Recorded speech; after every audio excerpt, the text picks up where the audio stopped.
and they break off in the phaser. Most people will replace it and will never replace the whole cam. There's a magnet on the cam when these things break, doesn't allow the phaser, and you still have trouble starting.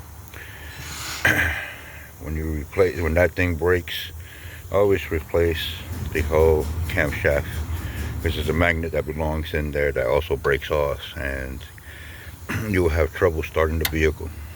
Again, this is Michael with Pacific Tech with a Chevy Cruze. I believe it's a 2016.